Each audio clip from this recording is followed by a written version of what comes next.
The Shunned House. By H.P. Lovecraft. Chapter 1. From even the greatest of horrors, irony is seldom absent.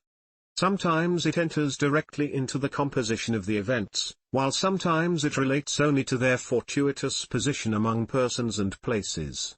The latter sort is splendidly exemplified by a case in the ancient city of Providence, where in the late 40s Edgar Allan Poe used to sojourn often during his unsuccessful wooing of the gifted poetess, Mrs. Whitman. Poe generally stopped at the Mansion House in Benefit Street, the renamed Golden Ball Inn, whose roof has sheltered Washington, Jefferson, and Lafayette, and his favorite walk led northward along the same street to Mrs. Whitman's home and the neighboring hillside churchyard of St. John's, whose hidden expanse of 18th-century gravestones had for him a peculiar fascination. Now the irony is this. In this walk, so many times repeated, the world's greatest master of the terrible and the bizarre was obliged to pass a particular house on the eastern side of the street, a dingy, antiquated structure perched on the abruptly rising side hill, with a great unkempt yard dating from a time when the region was partly open country. It does not appear that he ever wrote or spoke of it, nor is there any evidence that he even noticed it. And yet that house, to the two persons in possession of certain information, equals or outranks in horror the wildest fantasy of the genius who so often passed it unknowingly, and stands starkly leering as a symbol of all that is unutterably hideous. The house was, and for that matter still is, of a kind to attract the attention of the curious. Originally a far more semi-farm building, it followed the average New England colonial lines of the middle 18th century, the prosperous peaked roof sort, with 2 stories and dormerless attic, and with the Georgian doorway and interior paneling dictated by the progress of taste at that time. It faced south, with one gable end buried to the lower windows in the eastward rising hill, and the other exposed to the foundations toward the street. Its construction, over a century and a half ago, had followed the grading and straightening of the road in that especial vicinity, for Benefit Street, at first called Back Street, was laid out as a lane winding amongst the graveyards of the first settlers, and straightened only when the removal of the bodies to the north burial ground made it decently possible to cut through the old family plots. At the start, the western wall had lain some 20 feet up a precipitous lawn from the roadway, but a widening of the street at about the time of the Revolution sheared off most of the intervening space, exposing the foundations so that a brick basement wall had to be made, giving the deep cellar a street frontage with door and one window above ground, close to the new line of public travel. When the sidewalk was laid out a century ago, the last of the intervening space was removed, and Poe in his walks must have seen only a sheer ascent of dull grey brick flush with the sidewalk and surmounted at a height of 10 feet by the antique shingled bulk of the house proper. The farm-like ground extended back very deeply up the hill, almost to Wheaton Street. The space south of the house, abutting on Benefit Street, was of course greatly above the existing sidewalk level, forming a terrace bounded by a high-banked wall of damp, mossy stone pierced by a steep flight of narrow steps which led inward between canyon-like surfaces to the upper region of mangy lawn, roomy brick walks, and neglected gardens whose dismantled cement urns, rusted kettles fallen from tripods of knotty sticks, and similar paraphernalia set off the weather-beaten front door with its broken fanlight, rotting Ionic pilasters, and wormy triangular pediment. What I heard in my youth about the Shunned House was merely that people died there in alarmingly great numbers. That, I was told, was why the original owners had moved out some 20 years after building the place. It was plainly unhealthy, perhaps because of the dampness and fungus growths in the cellar, the general sickish smell, the draughts of the hallways, or the quality of the well and pump water. These things were bad enough, and these were all that gained belief among the persons whom I knew. Only the notebooks of my antiquarian uncle, Dr. Elihu Whipple, revealed to me at length the darker, vaguer surmises which formed an undercurrent of folklore among old-time servants and humble folk, surmises which never travelled far, and which were largely forgotten when Providence grew to be a metropolis with a shifting modern population. The general fact is, that the house was never regarded by the solid part of the community as in any real sense haunted. There were no widespread tales of rattling chains, cold currents of air, extinguished lights, or faces at the window. Extremists sometimes said the house was unlucky, but that is as far as even they went. What was really beyond dispute is that a frightful proportion of persons died there, or more accurately, had died there, since after some peculiar happenings over 60 years ago the building had become deserted through the sheer impossibility of renting it. These persons were not all cut off suddenly by any one cause, rather did it seem that their vitality was insidiously sapped, so that each one died the sooner from whatever tendency to weakness he may have naturally had.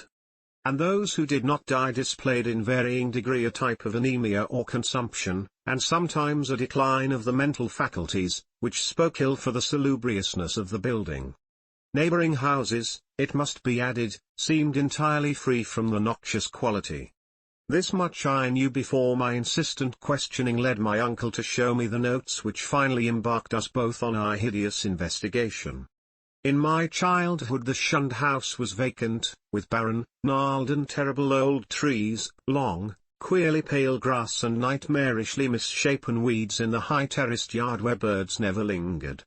We boys used to overrun the place, and I can still recall my youthful terror not only at the morbid strangeness of this sinister vegetation, but at the eldritch atmosphere and odor of the dilapidated house, whose unlocked front door was often entered in quest of shudders. The small paned windows were largely broken, and a nameless air of desolation hung round the precarious paneling, shaky interior shutters, peeling wallpaper, falling plaster, rickety staircases, and such fragments of battered furniture as still remained. The dust and cobwebs added their touch of the fearful, and brave indeed was the boy who would voluntarily ascend the ladder to the attic, a vast raftered length lighted only by small blinking windows in the gable ends, and filled with the massed wreckage of chests, chairs, and spinning wheels which infinite years of deposit had shrouded and festooned into monstrous and hellish shapes. But after all, the attic was not the most terrible part of the house. It was the dank, humid cellar which somehow exerted the strongest repulsion on us, even though it was wholly above ground on the street side, with only a thin door and window-pierced brick wall to separate it from the busy sidewalk. We scarcely knew whether to haunt it in spectral fascination, or to shun it for the sake of our souls and our sanity. For one thing, the bad odor of the house was strongest there. And for another thing, we did not like the white fungus growths which occasionally sprang up in rainy summer weather from the hard earth floor. Those fungi, grotesquely like the vegetation in the yard outside, were truly horrible in their outlines, detestable parodies of toadstools and Indian pipes, whose like we had never seen in any other situation. They rotted quickly, and at one stage became slightly phosphorescent, so that nocturnal passers-by sometimes spoke of witch fires glowing behind the broken panes of the fetor-spreading windows. We never, even in our wildest Halloween moods, visited this cellar by night, but in some of our daytime visits could detect the phosphorescence, especially when the day was dark and wet. There was also a subtler thing we often thought we detected, a very strange thing which was, however, merely suggestive at most. I refer to a sort of cloudy whitish pattern on the dirt floor, a vague, shifting deposit of mold or nitre which we sometimes thought we could trace amidst the sparse fungus growths near the huge fireplace of the basement kitchen. Once in a while it struck us that this patch bore an uncanny resemblance to a doubled-up human figure, though generally no such kinship existed, and often there was no whitish deposit whatever. On a certain rainy afternoon when this illusion seemed phenomenally strong, and when, in addition, I had fancied I glimpsed a kind of thin, yellowish, shimmering exhalation rising from the nitrous pattern toward the yawning fireplace, I spoke to my uncle about the matter. He smiled at this odd conceit, but it seemed that his smile was tinged with reminiscence. Later I heard that a similar notion entered into some of the wild ancient tales of the common folk, a notion likewise alluding to ghoulish, wolfish shapes taken by smoke from the great chimney, and queer contours assumed by certain of the sinuous tree roots that thrust their way into the cellar through the loose foundation stones. Chapter 2. Not till my adult years did my uncle set before me the notes and data which he had collected concerning the Shunned House. Dr. Whipple was a sane, conservative physician of the old school, and for all his interest in the place was not he eager to encourage young thoughts toward the abnormal. His own view, postulating simply a building and location of markedly unsanitary qualities, had nothing to do with abnormality, but he realized that the very picturesqueness which aroused his own interest would in a boy's fanciful mind take on all manner of gruesome imaginative associations. The doctor was a bachelor, a white-haired, clean-shaven, old-fashioned gentleman, and a local historian of note, who had often broken a lance with such controversial guardians of tradition as Sidney S. Ryder and Thomas W. Bicknell. He lived with one manservant in a Georgian homestead with knocker and iron-railed steps, balanced eerily on the steep ascent of North Court Street beside the ancient brick court and colony house where his grandfather, a cousin of that celebrated privateersman, Captain Whipple, who burnt His Majesty's armed schooner Gaspee in 1772, had voted in the legislature on May 4, 1776, for the independence of the Rhode Island colony. Around him in the damp, low-ceiled library with the musty white paneling, heavy carved overmantel and small paned, vine-shaded windows, were the relics and records of his ancient family, among which were many dubious allusions to the Shunned House in Benefit Street. That pest spot lies not far distant, for Benefit runs ledgewise just above the courthouse along the precipitous hill up which the first settlement climbed. When, in the end, my insistent pestering and maturing years evoked from my uncle the hoarded lore I sought, there lay before me a strange enough chronicle. Long-winded, statistical, and drearily genealogical as some of the matter was, there ran through it a continuous thread of brooding, tenacious horror and preternatural malevolence which impressed me even more than it had impressed the good doctor. Separate events fitted together uncannily, and seemingly irrelevant details held mines of hideous possibilities. A new and burning curiosity grew in me, compared to which my boyish curiosity was feeble and inchoate. The first revelation led to an exhaustive research, and finally to the shuddering quest which proved so disastrous to myself and mine. For at the last my uncle insisted on joining the search I had commenced, and after a certain night in that house he did not come away with me. I am lonely without that gentle soul whose long years were filled only with honor, virtue, good taste, benevolence, and learning. I have reared a marble urn to his memory in St. John's churchyard, the place that Poe loved, the hidden grove of giant willows on the hill, where tombs and headstones huddle quietly between the hoary bulk of the church and the houses and bank walls of Benefit Street. The history of the house, opening amidst a maze of dates, revealed no trace of the sinister either about its construction or about the prosperous and honorable family who built it. Yet from the first a taint of calamity, soon increased to boding significance, was apparent. My uncle's carefully compiled record began with the building of the structure in 1763, and followed the theme with an unusual amount of detail. The Shunned House, it seems, was first inhabited by William Harris and his wife Roby Dexter, with their children, Elkanah, born in 1755, Abigail, born in 1757, William Jr., born in 1759, and Ruth, born in 1761. Harris was a substantial merchant and seaman in the West India trade, connected with the firm of Obadiah Brown and his nephews. After Brown's death in 1761, the new firm of Nicholas Brown and Company made him master of the brig Prudence, Providence built, of 120 tons, thus enabling him to erect the new homestead he had desired ever since his marriage. The site he had chosen, a recently straightened part of the new and fashionable back street, which ran along the side of the hill above crowded Cheapside, was all that could be wished, and the building did justice to the location. It was the best that moderate means could afford, and Harris hastened to move in before the birth of a fifth child which the family expected.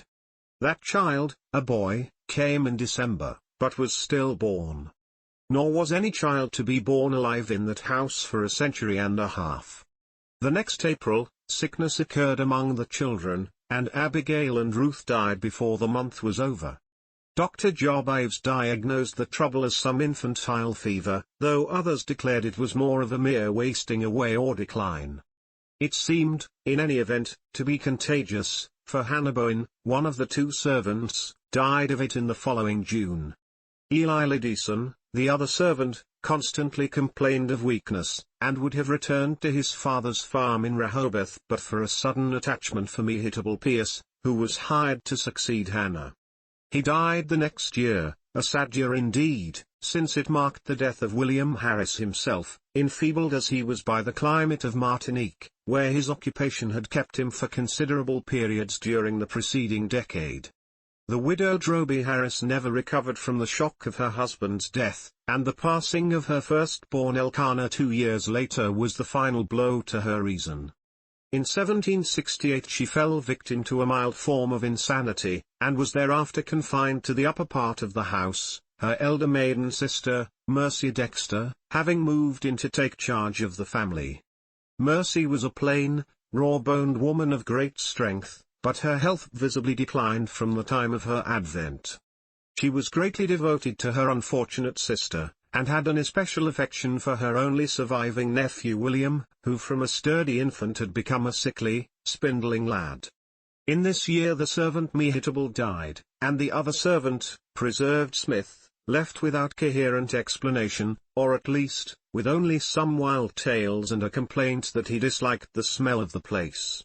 For a time Mercy could secure no more help, since the 7 deaths and case of madness, all occurring within 5 years' space, had begun to set in motion the body of fireside rumour which later became so bizarre. Ultimately, however, she obtained new servants from out of town. Anne White, a morose woman from that part of North Kingstown now set off as the township of Exeter, and a capable Boston man named Zenas Lowe. It was Anne White who first gave definite shape to the sinister idle talk. Mercy should have known better than to hire anyone from the Nooseneck Hill country, for that remote bit of backwoods was then, as now, a seat of the most uncomfortable superstitions. As lately as 1892 an Exeter community exhumed a dead body and ceremoniously burnt its heart in order to prevent certain alleged visitations injurious to the public health and peace, and one may imagine the point of view of the same section in 1768. Anne's tongue was perniciously active, and within a few months Mercy discharged her, filling her place with a faithful and amiable Amazon from Newport, Maria Robbins. Meanwhile poor Roby Harris, in her madness, gave voice to dreams and imaginings of the most hideous sort. At times her screams became insupportable, and for long periods she would utter shrieking horrors which necessitated her son's temporary residence with his cousin, Peleg Harris, in Presbyterian Lane near the new college building. The boy would seem to improve after these visits, and had Mercy been as wise as she was well-meaning, she would have let him live permanently with Peleg. Just what Mrs. Harris cried out in her fits of violence, tradition hesitates to say, or rather, presents such extravagant accounts that they nullify themselves through sheer absurdity. Certainly it sounds absurd to hear that a woman educated only in the rudiments of French often shouted for hours in a coarse and idiomatic form of that language, or that the same person, alone and guarded, complained wildly of a staring thing which bit and chewed at her. In 1772 the servant Zenas died, and when Mrs. Harris heard of it she laughed with a shocking delight utterly foreign to her. The next year she herself died, and was laid to rest in the North Burial Ground beside her husband. Upon the outbreak of trouble with Great Britain in 1775, William Harris, despite his scant 16 years and feeble constitution, managed to enlist in the Army of Observation under General Greene, and from that time on enjoyed a steady rise in health and prestige. In 1780, as a captain in the Rhode Island forces in New Jersey under Colonel Angell, he met and married Phoebe Hetfield of Elizabethtown, whom he brought to Providence upon his honorable discharge in the following year. The young soldier's return was not a thing of unmitigated happiness. The house, it is true, was still in good condition, and the street had been widened and changed in name from Back Street to Benefit Street. But Mercy Dexter's once robust frame had undergone a sad and curious decay, so that she was now a stooped and pathetic figure with hollow voice and disconcerting pallor, qualities shared to a singular degree by the one remaining servant Maria. In the autumn of 1782 Phoebe Harris gave birth to a stillborn daughter, and on the 15th of the next May Mercy Dexter took leave of a useful, austere, and virtuous life. William Harris, at last thoroughly convinced of the radically unhealthful nature of his abode, now took steps toward quitting it and closing it forever.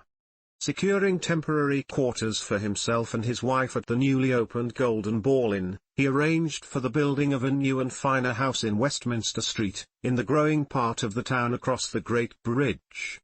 There, in 1785, his son Duty was born, and there the family dwelt till the encroachments of commerce drove them back across the river and over the hill to Angel Street, in the newer East Side residence district, where the late Archer Harris built his sumptuous but hideous French-roofed mansion in 1876. William and Phoebe both succumbed to the yellow fever epidemic of 1797, but Duty was brought up by his cousin Rathbone Harris, Peleg's son. Rathbone was a practical man, and rented the Benefit Street house despite William's wish to keep it vacant. He considered it an obligation to his ward to make the most of all the boy's property, nor did he concern himself with the deaths and illnesses which caused so many changes of tenants, or the steadily growing aversion with which the house was generally regarded.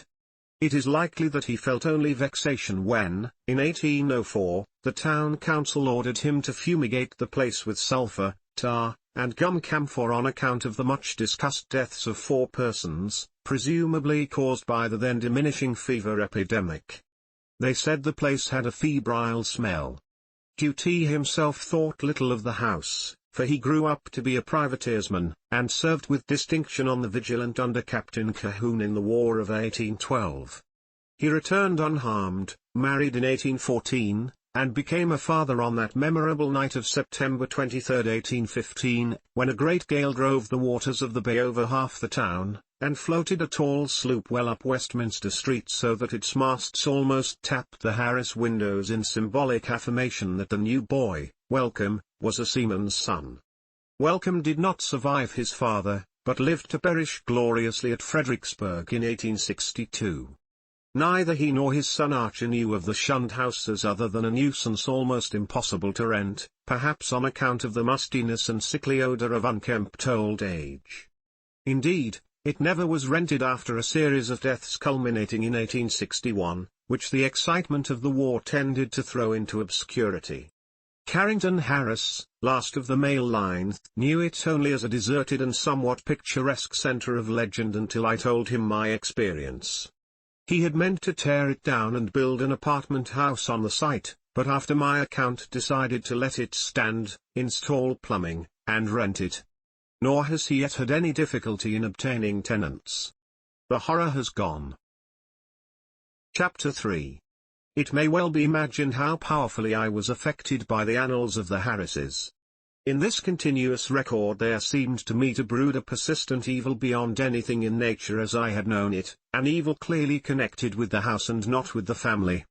This impression was confirmed by my uncle's less systematic array of miscellaneous data, legends transcribed from servant gossip, cuttings from the papers, copies of death certificates by fellow physicians, and the like. All of this material I cannot hope to give, for my uncle was a tireless antiquarian and very deeply interested in the Shunned House, but I may refer to several dominant points which earn notice by their recurrence through many reports from diverse sources. For example, the servant gossip was practically unanimous in attributing to the fungus and malodorous cellar of the house a vast supremacy in evil influence. There had been servants, and white especially, who would not use the cellar kitchen, and at least 3 well-defined legends bore upon the queer quasi-human or diabolic outlines assumed by tree roots and patches of mold in that region. These latter narratives interested me profoundly, on account of what I had seen in my boyhood, but I felt that most of the significance had in each case been largely obscured by additions from the common stock of local ghost lore. Anne White, with her Exeter superstition, had promulgated the most extravagant and at the same time most consistent tales, alleging that there must lie buried beneath the house one of those vampires, the dead who retain their bodily form and live on the blood or breath of the living, whose hideous legions send their preying shapes or spirits abroad by night. To destroy a vampire one must, the grandmothers say, exhume it and burn its heart, or at least drive a stake through that organ, and Anne's dogged insistence on a search under the cellar had been prominent in bringing about her discharge.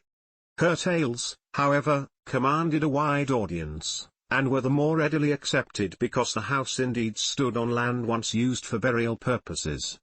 To me their interest depended less on this circumstance than on the peculiarly appropriate way in which they dovetailed with certain other things. The complaint of the departing servant preserved Smith, who had preceded Anne and never heard of her, that something sucked his breath at night. The death certificates of the fever victims of 1804, issued by Dr. Chad Hopkins, and showing the 4 deceased persons all unaccountably lacking in blood, and the obscure passages of poor Obie Harris's ravings, where she complained of the sharp teeth of a glassy-eyed, half-visible presence. Free from unwarranted superstition though I am, these things produced in me an odd sensation, which was intensified by a pair of widely separated newspaper cuttings relating to deaths in the Shunned House, one from the Providence Gazette and Country Journal of April 12, 1815, and the other from the Daily Transcript and Chronicle of October 27, 1845, each of which detailed an appallingly grisly circumstance whose duplication was remarkable. It seems that in both instances the dying person, in 1815 a gentle old lady named Stafford and in 1845 a school teacher of middle age named Eleazar Durfee, became transfigured in a horrible way, glaring glassily and attempting to bite the throat of the attending physician. Even more puzzling, though, was the final case which put an end to the renting of the house, a series of anemia deaths preceded by progressive madnesses wherein the patient would craftily attempt the lives of his relatives by incisions in the neck or wrist. This was in 1860 and 1861, when my uncle had just begun his medical practice, and before leaving for the front he heard much of it from his elder professional colleagues. The really inexplicable thing was the way in which the victims, ignorant people, for the ill-smelling and widely shunned house could now be rented to no others, would babble maledictions in French, a language they could not possibly have studied to any extent. It made one think of poor Obie Harris nearly a century before, and so moved my uncle that he commenced collecting historical data on the house after listening, some time subsequent to his return from the war, to the first-hand account of Doctors Chase and Whitmarsh. Indeed, I could see that my uncle had thought deeply on the subject, and that he was glad of my own interest, an open-minded and sympathetic interest which enabled him to discuss with me matters at which others would merely have laughed. His fancy had not gone so far as mine, but he felt that the place was rare in its imaginative potentialities, and worthy of notice and inspiration in the field of the grotesque and macabre. For my part, I was disposed to take the whole subject with profound seriousness, and began at once not only to review the evidence, but to accumulate as much more as I could. I talked with the elderly Archer Harris, then owner of the house, many times before his death in 1916, and obtained from him and his still surviving maiden sister Alice an authentic corroboration of all the family data my uncle had collected. When, however, I asked them what connection with France or its language the house could have, they confessed themselves as frankly baffled and ignorant as I. Archer knew nothing, and all that Miss Harris could say was that an old illusion her grandfather, D.T. Harris, had heard of might have shed a little light. The old seaman, who had survived his son Welcome's death in battle by 2 years, had not himself known the legend, but recalled that his earliest nurse, the ancient Maria Robbins, seemed darkly aware of something that might have lent a weird significance to the French raving of Obie Harris, which she had so often heard during the last days of that hapless woman. Maria had been at the Shunned House from 1769 till the removal of the family in 1783, and had seen Mercy Dexter die. Once she hinted to the child duty of a somewhat peculiar circumstance in Mercy's last moments, but he had soon forgotten all about it save that it was something peculiar. The granddaughter, moreover, recalled even this much with difficulty. She and her brother were not so much interested in the house as was Archer's son Carrington, the present owner, with whom I talked after my experience. Having exhausted the Harris family of all the information it could furnish, I turned my attention to early town records and deeds with a zeal more penetrating than that which my uncle had occasionally shown in the same work. What I wished was a comprehensive history of the site from its very settlement in 1636, or even before, if any Narragansett Indian legend could be unearthed to supply the data. I found, at the start, that the land had been part of the long strip of home lot granted originally to John Throckmorton, one of many similar strips beginning at the town street beside the river and extending up over the hill to a line roughly corresponding with the modern Hope Street. The Throckmorton lot had later, of course, been much subdivided, and I became very assiduous in tracing that section through which Back or Benefit Street was later run. It had, as rumour indeed said, been the Throckmorton graveyard, but as I examined the records more carefully, I found that the graves had all been transferred at an early date to the North Burial Ground on the Pawtucket West Road. Then suddenly I came, by a rare piece of chance, since it was not in the main body of records and might easily have been missed, upon something which aroused my keenest eagerness, fitting in as it did with several of the queerest phases of the affair. It was the record of the lease, in 1697, of a small tract of ground to an Etienne Roulet and wife. At last the French element had appeared, that, and another deeper element of horror which the name conjured up from the darkest recesses of my weird and heterogeneous reading, and I feverishly studied the platting of the locality as it had been before the cutting through and partial straightening of Back Street between 1747 and 1758. I found what I had half expected, that where the Shunned House now stood the Roulettes had laid out their graveyard behind a one-story and attic cottage, and that no record of any transfer of graves existed. The document, indeed, ended in much confusion, and I was forced to ransack both the Rhode Island Historical Society and Shepley Library before I could find a local door which the name of Etienne Roulet would unlock. In the end I did find something of such vague but monstrous import that I set about at once to examine the cellar of the Shunned House itself with a new and excited minuteness. The Roulettes, it seemed, had come in 1696 from East Greenwich, down the west shore of Narragansett Bay. They were Huguenots from Cord, and had encountered much opposition before the Providence selectmen allowed them to settle in the town. Unpopularity had dogged them in East Greenwich, whither they had come in 1686, after the revocation of the Edict of Nantes, and rumour said that the cause of dislike extended beyond mere racial and national prejudice, or the land disputes which involved other French settlers with the English in rivalries which not even Governor Andros could quell.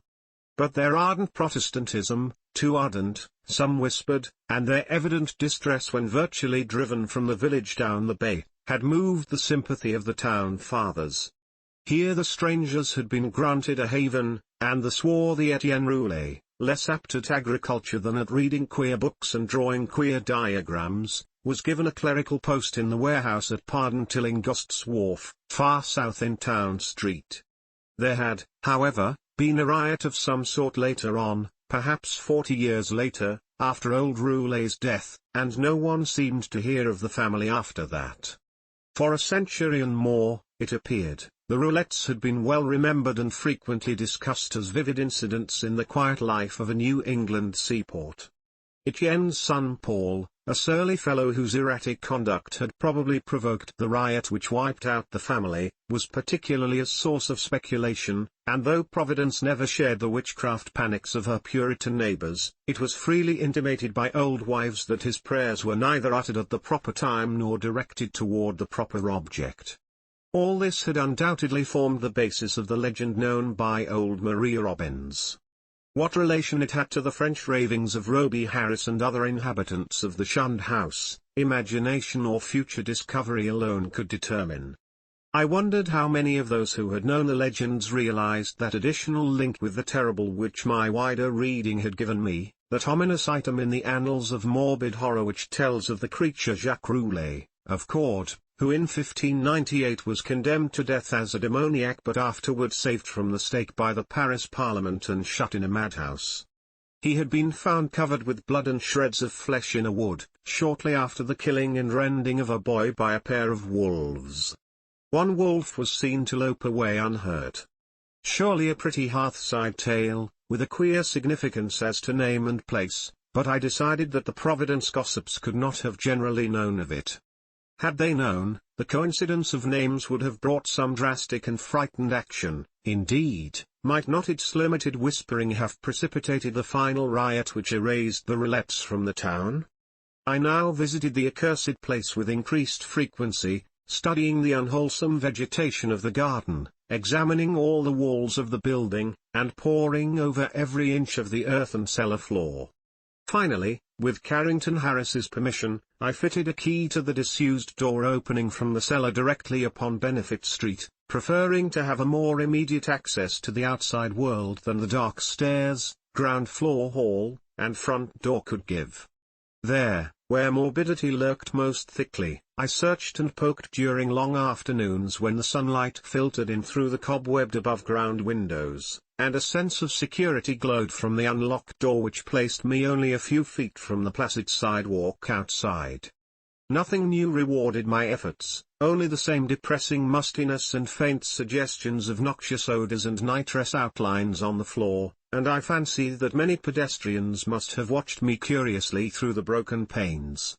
At length, upon a suggestion of my uncle's, I decided to try the spot nocturnally, and one stormy midnight ran the beams of an electric torch over the moldy floor with its uncanny shapes and distorted, half-phosphorescent fungi.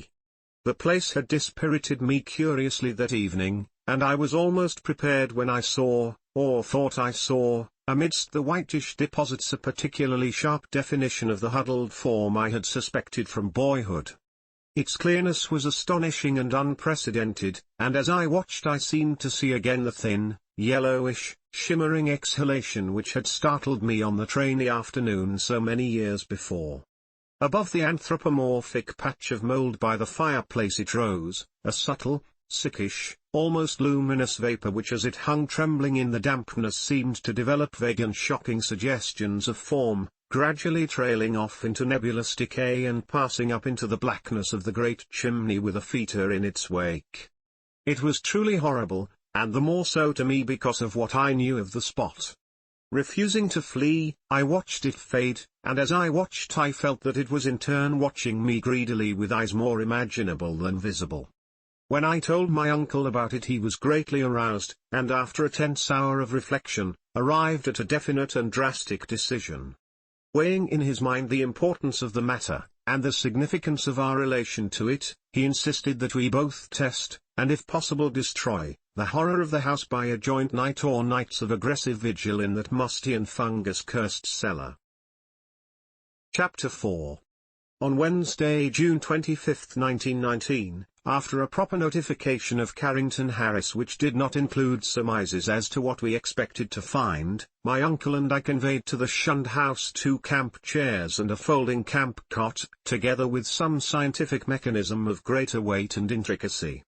These we placed in the cellar during the day, screening the windows with paper and planning to return in the evening for our first vigil. We had locked the door from the cellar to the ground floor, and having a key to the outside cellar door, were prepared to leave our expensive and delicate apparatus, which we had obtained secretly and at great cost, as many days as our vigils might be protracted. It was our design to sit up together till very late, and then watch singly till dawn in 2-hour stretches, myself first and then my companion, the inactive member resting on the cot. The natural leadership with which my uncle procured the instruments from the laboratories of Brown University and the Cranston Street Armory, and instinctively assumed direction of our venture, was a marvelous commentary on the potential vitality and resilience of a man of 81. Elihu Whipple had lived according to the hygienic laws he had preached as a physician, and but for what happened later would be here in full vigor today. Only 2 persons suspected what did happen, Carrington Harris and myself. I had to tell Harris because he owned the house and deserved to know what had gone out of it. Then too, we had spoken to him in advance of our quest, and I felt after my uncle's going that he would understand and assist me in some vitally necessary public explanations. He turned very pale, but agreed to help me, and decided that it would now be safe to rent the house. to declare that we were not nervous on that rainy night of watching would be an exaggeration both gross and ridiculous. We were not, as I have said, in any sense childishly superstitious, but scientific study and reflection had taught us that the known universe of 3 dimensions embraces the merest fraction of the whole cosmos of substance and energy. In this case, an overwhelming preponderance of evidence from numerous authentic sources pointed to the tenacious existence of certain forces of great power and, so far as the human point of view is concerned, exceptional malignancy. To say that we actually believed in vampires or werewolves would be a carelessly inclusive statement.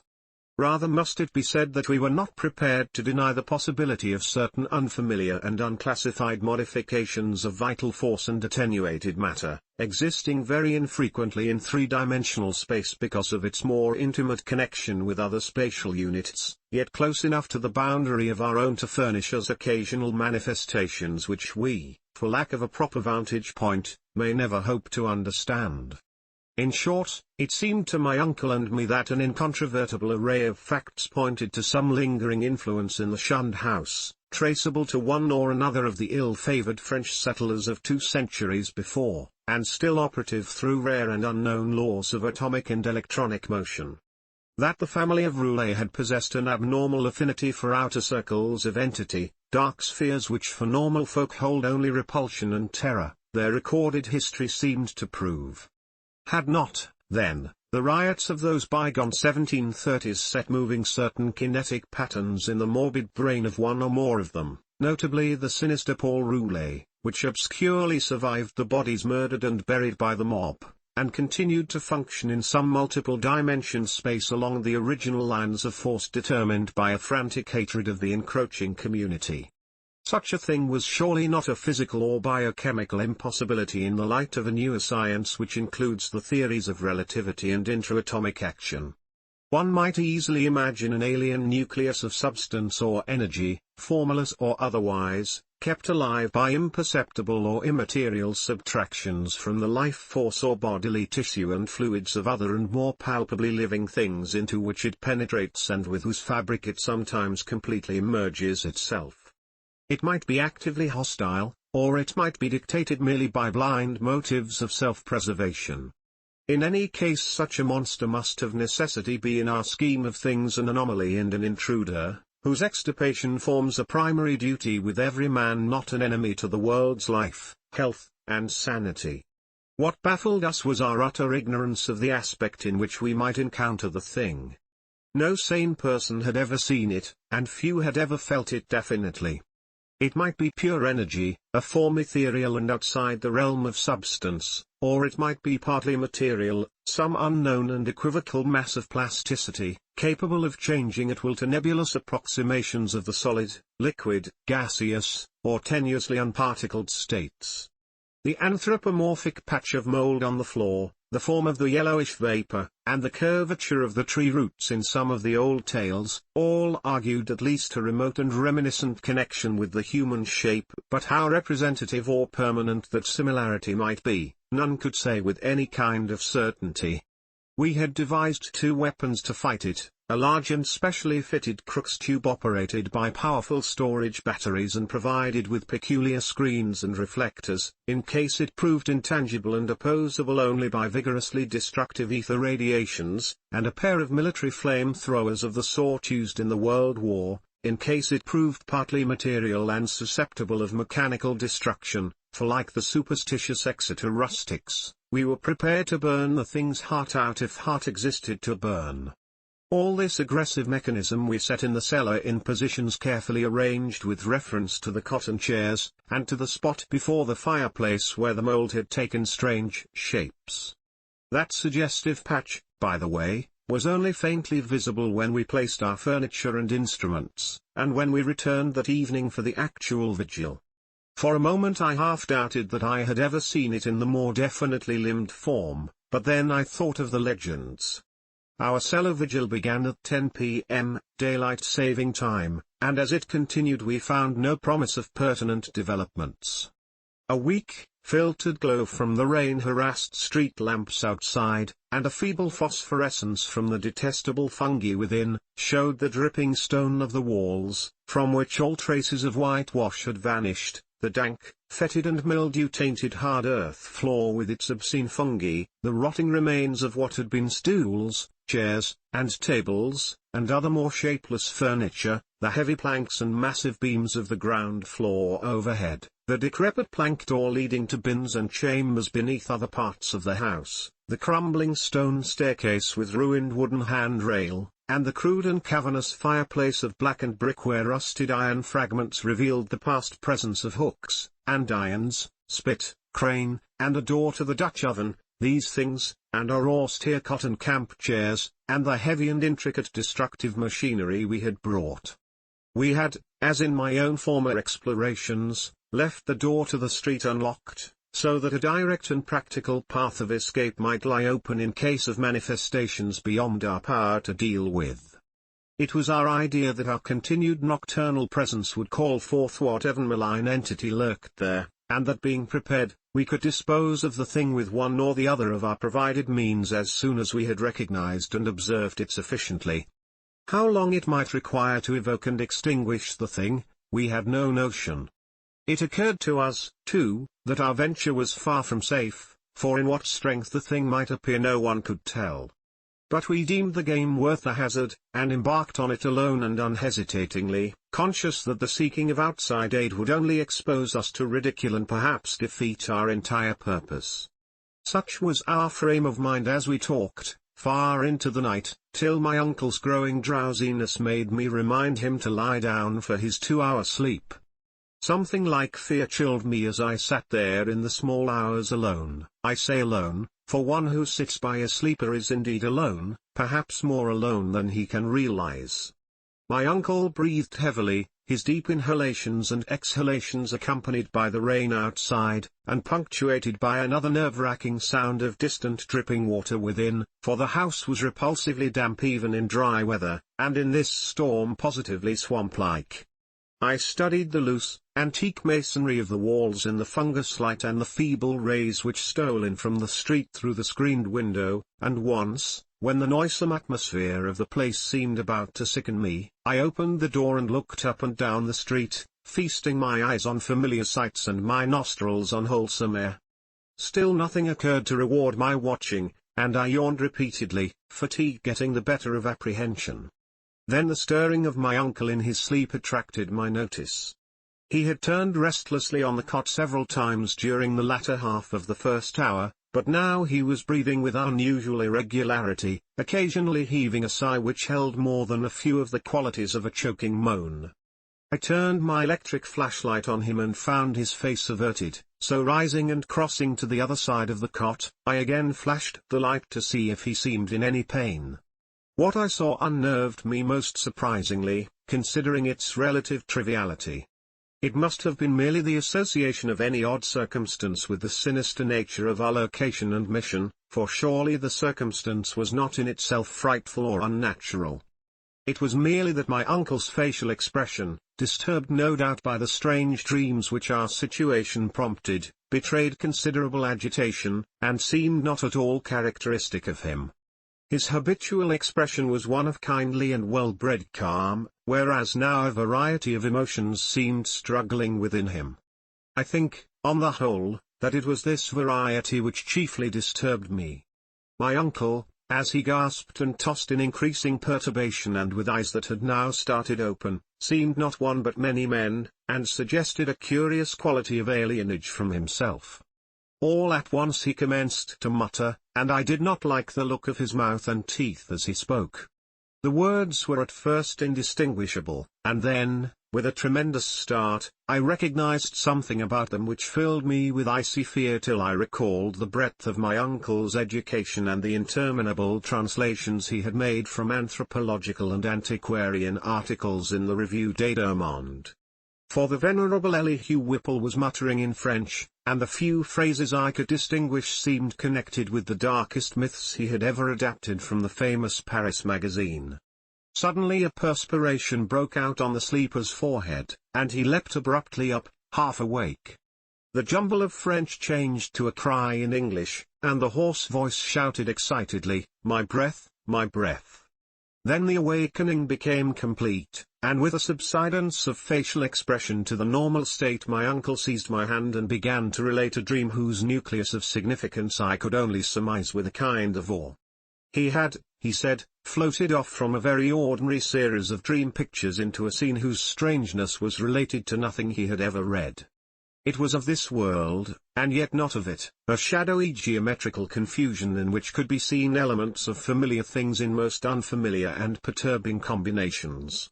There was a suggestion of queerly disordered pictures superimposed one upon another, an arrangement in which the essentials of time as well as of space seemed dissolved and mixed in the most illogical fashion. In this kaleidoscopic vortex of phantasmal images were occasional snapshots, if one might use the term, of singular clearness but unaccountable heterogeneity. Once my uncle thought he lay in a carelessly dug open pit, with a crowd of angry faces framed by straggling locks and three-cornered hats frowning down on him. Again he seemed to be in the interior of a house, an old house, apparently, but the details and inhabitants were constantly changing, and he could never be certain of the faces or the furniture, or even of the room itself, since doors and windows seemed in just as great a state of flux as the presumably more mobile objects. It was queer, damnably queer, and my uncle spoke almost sheepishly, as if half expecting not to be believed, when he declared that of the strange faces many had unmistakably borne the features of the Harris family. And all the while there was a personal sensation of choking, as if some pervasive presence had spread itself through his body and sought to possess itself of his vital processes.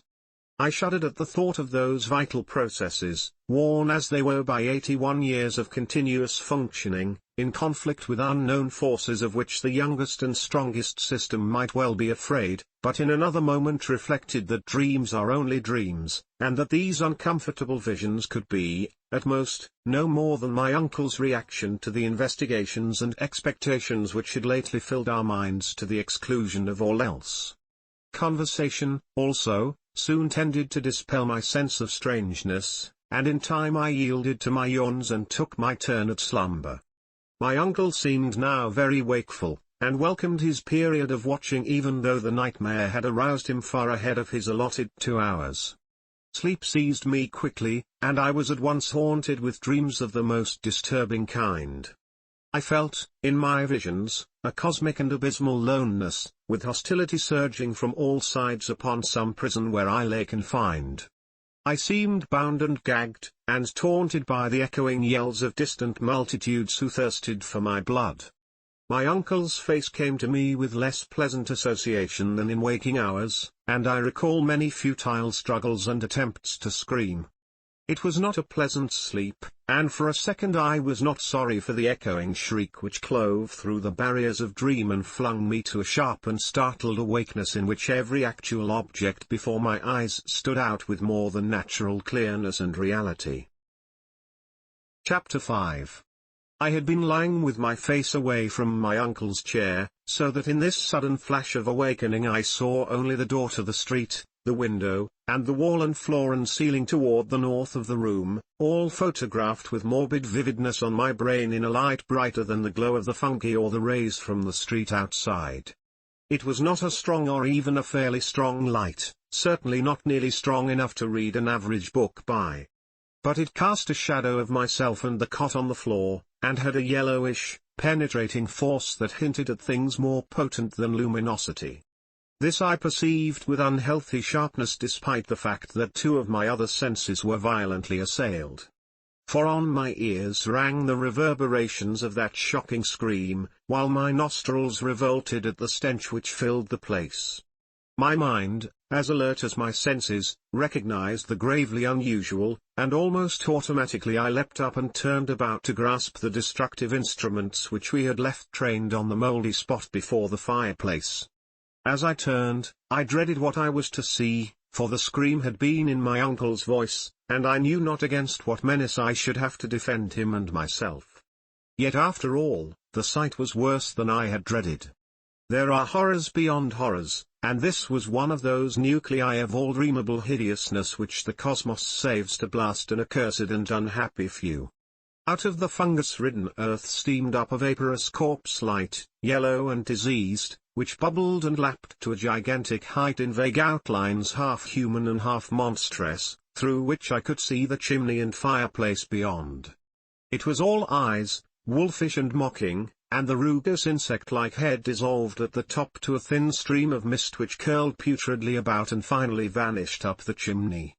I say that I saw this thing, but it is only in conscious retrospection that I ever definitely traced its damnable approach to form.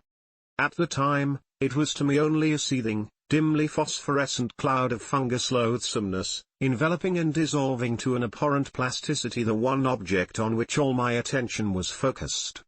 That object was my uncle, the venerable Elihu Whipple, who with blackening and decaying features leered and gibbered at me, and reached out dripping claws to rend me in the fury which this horror had brought. It was a sense of routine which kept me from going mad. I had drilled myself in preparation for the crucial moment, and blind training saved me. Recognizing the bubbling evil as no substance reachable by matter or material chemistry, and therefore ignoring the flamethrower which loomed on my left, I threw on the current of the Crookes tube apparatus, and focused toward that scene of immortal blasphemousness, the strongest ether radiations which man's art can arouse from the spaces and fluids of nature. There was a bluish haze and a frenzied sputtering, and the yellowish phosphorescence grew dimmer to my eyes. But I saw the dimness was only that of contrast, and that the waves from the machine had no effect whatever. Then, in the midst of that demoniac spectacle, I saw fresh horror which brought cries to my lips and sent me fumbling and staggering toward that unlocked door to the quiet street, careless of what abnormal terrors I loosed upon the world, or what thoughts or judgments of men I brought down upon my head. In that dim blend of blue and yellow the form of my uncle had commenced a nauseous liquefaction whose essence eludes all description, and in which there played across his vanishing face such changes of identity as only madness can conceive. He was at once a devil and a multitude, a charnel house and a pageant. Lit by the mixed and uncertain beams, that gelatinous face assumed a dozen, a score, 100, aspects, grinning, as it sank to the ground on a body that melted like tallow, in the caricatured likeness of legions strange and yet not strange. I saw the features of the Harris line, masculine and feminine, adult and infantile, and other features old and young, coarse and refined, familiar and unfamiliar. For a second there flashed a degraded counterfeit of a miniature of poor mad Roby Harris that I had seen in the School of Design Museum, and another time I thought I caught the raw-boned image of Mercy Dexter as I recalled her from a painting in Carrington Harris's house. It was frightful beyond conception, toward the last, when a curious blend of servant and baby visages flickered close to the fungus floor where a pool of greenish grease was spreading. It seemed as though the shifting features fought against themselves and strove to form contours like those of my uncle's kindly face. I like to think that he existed at that moment, and that he tried to bid me farewell. It seems to me I hiccuped a farewell from my own parched throat as I lurched out into the street, a thin stream of grease following me through the door to the rain-drenched sidewalk. The rest is shadowy and monstrous. There was no one in the soaking street, and in all the world there was no one I dared tell. I walked aimlessly south past College Hill and the Artenim, down Hopkins Street, and over the bridge to the business section where tall buildings seemed to guard me as modern material things guard the world from ancient and unwholesome wonder. Then grey dawn unfolded wetly from the east, silhouetting the archaic hill and its venerable steeples, and beckoning me to the place where my terrible work was still unfinished. And in the end I went, wet, hatless, and dazed in the morning light, and entered that awful door in Benefit Street which I had left ajar, and which still swung cryptically in full sight of the early householders to whom I dared not speak. The grease was gone, for the mouldy floor was porous. And in front of the fireplace was no vestige of the giant doubled-up form traced in nitre. I looked at the cot, the chairs, the instruments, my neglected hat, and the yellowed straw hat of my uncle. Dazedness was uppermost, and I could scarcely recall what was dream and what was reality. Then thought trickled back, and I knew that I had witnessed things more horrible than I had dreamed. Sitting down, I tried to conjecture as nearly as sanity would let me just what had happened, and how I might end the horror, if indeed it had been real. Matter it seemed not to be, nor ether, nor anything else conceivable by a mortal mind. What, then, but some exotic emanation, some vampirish vapor such as Exeter rustics tell of as lurking over certain churchyards? This I felt was the clue, and again I looked at the floor before the fireplace where the mold and nitre had taken strange forms. In 10 minutes my mind was made up, and taking my hat I set out for home, where I bathed, ate, and gave by telephone an order for a pickaxe, a spade, a military gas mask, and 6 carboys of sulfuric acid, all to be delivered the next morning at the cellar door of the Shunned House in Benefit Street. After that I tried to sleep, and failing, passed the hours in reading and in the composition of inane verses to counteract my mood. At 11 a.m. the next day I commenced digging. It was sunny weather, and I was glad of that. I was still alone, for as much as I feared the unknown horror I sought, there was more fear in the thought of telling anybody. Later I told Harris only through sheer necessity, and because he had heard odd tales from old people which disposed him ever so little toward belief. As I turned up the stinking black earth in front of the fireplace, my spade causing a viscous yellow ichor to ooze from the white fungi which it severed, I trembled at the dubious thoughts of what I might uncover. Some secrets of inner earth are not good for mankind, and this seemed to me one of them. My hand shook perceptibly, but still I delved, after a while standing in the large hole I had made. With the deepening of the hole, which was about 6 feet square, the evil smell increased, and I lost all doubt of my imminent contact with the hellish thing whose emanations had cursed the house for over a century and a half. I wondered what it would look like, what its form and substance would be, and how big it might have waxed through long ages of life-sucking. At length I climbed out of the hole and dispersed the heaped-up dirt, then arranging the great carboys of acid around and near 2 sides, so that when necessary I might empty them all down the aperture in quick succession. After that I dumped earth only along the other 2 sides, working more slowly and donning my gas mask as the smell grew. I was nearly unnerved at my proximity to a nameless thing at the bottom of a pit. Suddenly my spade struck something softer than earth. I shuddered, and made a motion as if to climb out of the hole, which was now as deep as my neck. Then courage returned, and I scraped away more dirt in the light of the electric torch I had provided. The surface I uncovered was fishy and glassy, a kind of semi-putrid congealed jelly with suggestions of translucency. I scraped further, and saw that it had form. There was a rift where a part of the substance was folded over. The exposed area was huge and roughly cylindrical, like a mammoth soft blue-white stovepipe doubled in 2, its largest part some 2 feet in diameter. Still more I scraped, and then abruptly I leapt out of the hole and away from the filthy thing, frantically unstopping and tilting the heavy carboys, and precipitating their corrosive contents one after another down that channel gulf and upon the unthinkable abnormality whose titan elbow I had seen. The blinding maelstrom of greenish-yellow vapor which surged tempestuously up from that hole as the floods of acid descended, will never leave my memory. All along the hill people tell of the yellow day, when virulent and horrible fumes arose from the factory waste dumped in the Providence River, but I know how mistaken they are as to the source.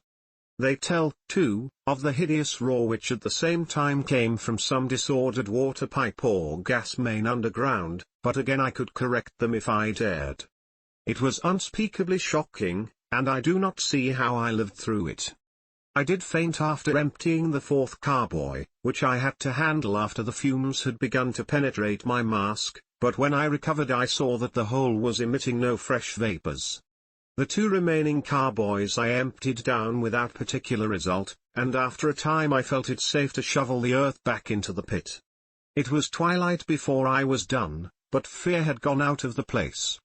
The dampness was less fetid, and all the strange fungi had withered to a kind of harmless greyish powder which blew ash-like along the floor. One of earth's nethermost terrors had perished for ever, and if there be a hell, It had received at last the demon soul of an unhallowed thing. And as I patted down the last spadeful of mold, I shed the first of the many tears with which I have paid unaffected tribute to my beloved uncle's memory. The next spring no more pale grass and strange weeds came up in the Shunned House's terraced garden, and shortly afterward Carrington Harris rented the place.